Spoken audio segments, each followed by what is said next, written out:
여러분 안녕하세요, 우롱장입니다. 오랜만에 사무실에서 영상을 찍는데요. 제가 한 번쯤 다루고 싶은 내용이 마침 아주 좋은 기사로 다뤄졌더라고요. 뭐라도 잡을래? 주택시장서 보게 되는 패닉바잉.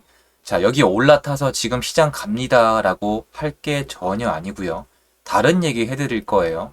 이건 그냥 기사예요. 지금 시장이 어떻게 돌아가고 있는 건지, 그리고 왜 이렇게 분위기가 바뀌었다고 사람들이 느끼는지에 대해서 제가 말씀을 드리고요. 제가 시장에 이제 몸담은 지 한 15년 넘어서 16, 17 이렇잖아요. 그러면 전 비교가 돼요. 그때랑 지금이랑 무슨 차이가 있고 어떤 특성을 가지고 있는지. 언론은 그걸 하지 않아요. 언론은 원하는 비교를 하지만 저는 절대평가도 가능하고 상대평가도 가능해요. 당연히 제 주관이 들어갑니다만 제 영상을 꾸준히 보신 분들은 알겠지만 나름 쓸만한 얘기를 할 겁니다. 한번 들어보시죠. 시청하시기 전에 오랜만이네요. 구독하기, 좋아요, 알림 설정 부탁드리고요. 제 초급자 투자 강의 아니면은 새 책 정보 또는 멤버십 가입 여부는 요 아래 링크를 통해서 확인 좀 부탁드리겠습니다. 밑에 기사 본문을 보면은 이거에 대해서 해석을 해놨거든요. 솔직히 제 의견을 말씀드리자면 이 기사는 별 의미가 없습니다. 전반적인 부동산 경기가 악화한 중에서도 서울 아파트 시장이 나홀로 호황을 누리고 있다. 거래량은 물론 매매 가격까지 꾸준히 상승세다. 호황? 밖에 나가면 진짜 호황일까요? 지금 부동산 시장이 좋을까요? 언론사가 호황이겠죠. 언론이 기사를 쓸 게 많으니까. 여러분 지금 올라가고 있는 아파트 단지는요. 동네가 딱 정해져 있습니다. 그리고 그 동네는 미리 감지하기 아주 쉬웠어요. 아주 쉬워서 제가 영상을 다시 한번 올려드릴까 생각 중인데 제가 옛날에 공덕동 그리고 은평구, 서대문구 이렇게 옮겨가면서까지 영상을 올린 적에도 있고 강의에서는 말씀드린 지 한참 지났어요. 수원은 말씀드린 지 한참 지났고요. 그리고 공덕동이나 잠실은 너무 오래돼서 기억도 안 나고 제가 옮겨가면서 나중에 이 순서대로 옮겨갈 거다라고 말씀을 드렸잖아요. 이게 왜 그러냐면은 그때 이미 그 순서대로 수요가 갔어요. 이해가 안 되시잖아요. 시장이 너무 안 좋으니까 수요가 어느 정도 있어도 아무런 데이터가 안 나와요. 그건 언론에 안 나오잖아요. 무슨 말이냐면 언론에서 이런 얘기를 하려면은 데이터가 나와야 돼요. 제가 그래서 말씀을 드리잖아요. 데이터가 나오면 언론이 얘기한다. 하지만 나는 데이터랑 언론도 필요 없이 그 사전에 현장에서 잡아낼 수가 있다. 그래서 빨리 말씀을 드리는 거예요. 근데 그렇게 빨리 말씀드려봤자 의미가 없죠. 왜? 수요가 없으니까 데이터가 안 나오는 거잖아요. 여러분들의 관심도 없다는 거예요. 이게 맞물려 돌아가는데 요거 하나는 알아두시면 굉장히 도움이 많이 되겠죠. 그럼 지금 왜 이제 와서 패닉바잉 얘기가 나오고 있냐? 시장이 상대적으로 거래가 잘 되고 상승 거래가 상대적으로 많이 나오기 때문이에요. 우리가 지금 여기서 빼먹은 게 뭐냐면요. 요즘 패닉바잉 하면 지금 갑자기 막 사면서 가격이 다시 올라가는 것 같아요. 우리 말은 맞게 합시다.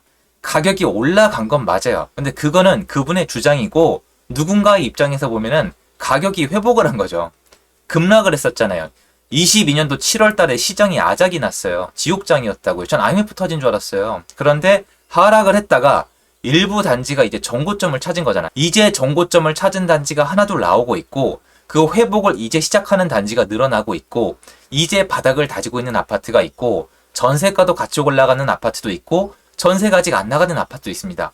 굉장히 혼조세인데 이 상황에서 데이터가 얘기할 수 있을 정도로 나오는 동네에 대해서 패닉바잉 얘기를 하고 있는 건데 그럼 현장에 나가면 패닉바잉이냐? 그렇지 않아요. 패닉바잉 제가 직접 봤죠?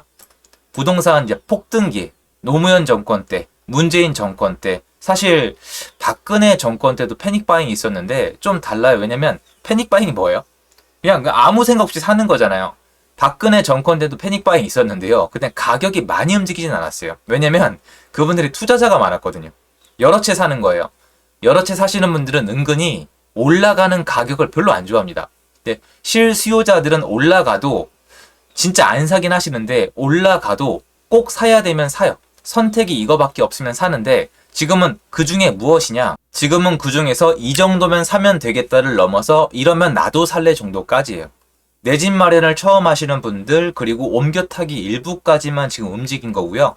여기에 지금 하반기로 가면서 6월달 데이터 나오면 다 알게 되실 건데 제가 말씀드렸잖아요. 만기자들이 나온다고. 강의 시간에 많이 말씀드렸죠. 계약 만기자들, 월세랑 전세로 살다가 만기된 분들. 예전에 저한테 물어보셨잖아요. 야, 네 말대로면 월세나 전세가 많이 올랐으니까 또는 월세가 올랐으니까 매매로 돌아와야 되는데 왜 못 돌아오냐? 네 말은 틀렸다. 역시 다주택자 투기권이 없으면 거래량은 5천 건도 못 넘는다. 얘기 많이 하셨잖아요. 제가 뭐라고 말씀드렸죠? 그 사람들이 만기 전에 어떻게 움직이냐? 임대인들이 내보내주지를 못한다. 근데 만기가 이제 나오면서 차차 나오고 있죠.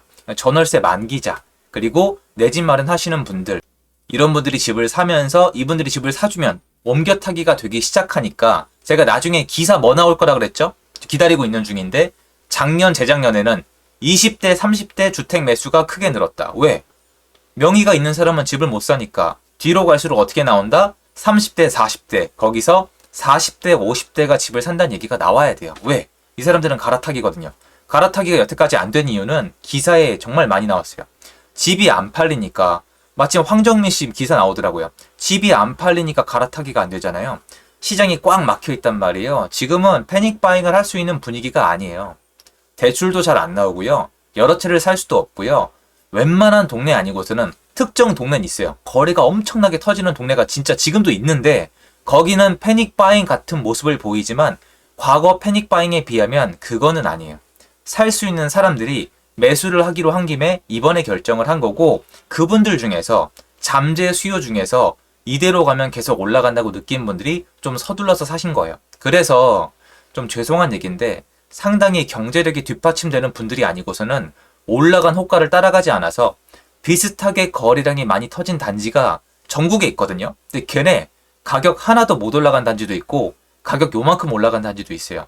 지금 패닉 바잉 보면은 이게 왜 틀렸냐면은 패닉 바잉을 한 단지는 가격이 다 올라가야 되잖아요. 이런 패닉이 뭐예요? 정신이 나가서 사는 거잖아요. 패닉 바잉을 하면 가격이 따라 올라간단 말이에요. 박근혜 정권 때도 어느 정도 올라갔어요. 근데 이번에는 패닉 바잉을 해도 가격이 안 올라가는 단지가 너무 많아요. 왜 그러냐? 호가를 올리면 안 사요. 호가를 올리면 옆에 단지로 가버려요. 이런 모습을 보이고 있기 때문에 저는 패닉 바잉이 아니라는 게 아니라 패닉 바잉이 아직 안 왔다는 거예요. 만기자가 충분히 나오지 않았고요. 그리고 사람들이 아직 우리 동네가 지금 아니면 늦는다란 인식을 가지기에는 현장이 아직 그렇게 다 퍼지지 않았다는 겁니다. 뒤로 갈수록 월세 전세 만기자가 나올 것이고, 이 분위기, 언론들이 지금 열심히 일하는 거 보이시죠? 저보다 더 심하잖아요. 언론들이 또 플레이를 할 것이고, 그리고 이게 계속 가서 하나의 문화처럼 자리 잡히면 사람들이 그때부터는 패닉 바잉을 시작할 수도 있겠죠. 그러면 그때는 진짜 문제가 될 거예요. 근데 그 전에 둔촌주공 입주장도 있고 정부가 규제한다는 경고도 했었기 때문에 중간에 또 변수가 있습니다. 또 변수가 있고 데미지가 있으면 어떻게 됩니까? 경제력이 일정 이상을 넘지 못하는 분들이 사는 단지는 또 흔들릴 거예요. 지금은 아직 정상시장이 아니야. 취득세 그대로고요. 종부세 거의 그대로고 양도세도 잠깐 유예기간이기 때문에 지금 규제 지역도 남아있어요. 4개. 옛날 시장이 아니고요. 무엇보다 대출 규제는 여전히 굉장히 심합니다. 이 상황에서 패닉 바잉이 어떻게 일어나요? 패닉 바잉이라고 표현하기에는 전 아직 멀었다고 생각하고요. 패닉 바잉 얘기 나오려면 거래 건수가 지금보다 더 나와야 되겠죠. 6월 달에 대략 7천 건 나왔으면은 그걸로 패닉 바잉 얘기하기 어렵고, 왜냐면 지금 1년에 날라간 거래량이 4만 건에서 5만 건이 날라갔어요. 지금 작년, 재작년 따져보시면은 걔네가 좀 돌아와서 지금은 진짜 사야겠다. 저는 항상 패닉 바잉은 잠재되어 있던 수요가 기다리지 못하고 한꺼번에 터져 나올 때를 얘기하거든요. 그럼 제 기준에서 이번에 패닉 바잉은 굉장히 세야 돼요.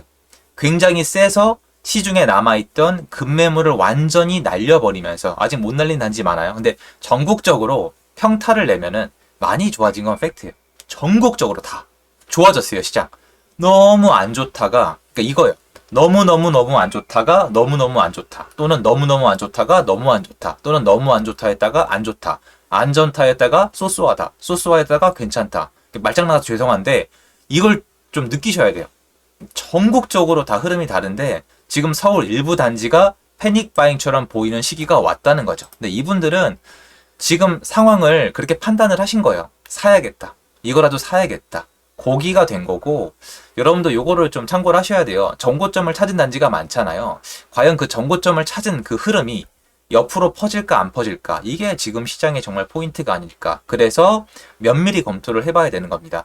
또 앞으로 이제 7월, 8월, 9월 시장은 변화가 많을 가능성이 높거든요. 그래서 같이 한번 자세히 들여다보고 또 모든 현상을 또 분석을 한번 해보고 공부해보고 여러분이 만약에 경제적 결정을 하셔야 되는 입장이라면은 충분한 고민 끝에 하셔야지 않을까. 그런 시장이 다가오고 있거든요. 선택을 해야 돼요. 월세로 살지, 전세로 살지, 매매를 해야 될지, 아니면 뭐 청약을 기다릴지. 사전 청약도 갑자기 생각이 나는데요. 아무튼 각자 도생인 시장에는 분명히 변함이 없습니다. 그거 말씀드리고 싶어서 영상을 켜봤습니다. 도움됐으면 좋겠고요. 제 영상 여기까지입니다. 감사합니다. 좋은 하루 되세요.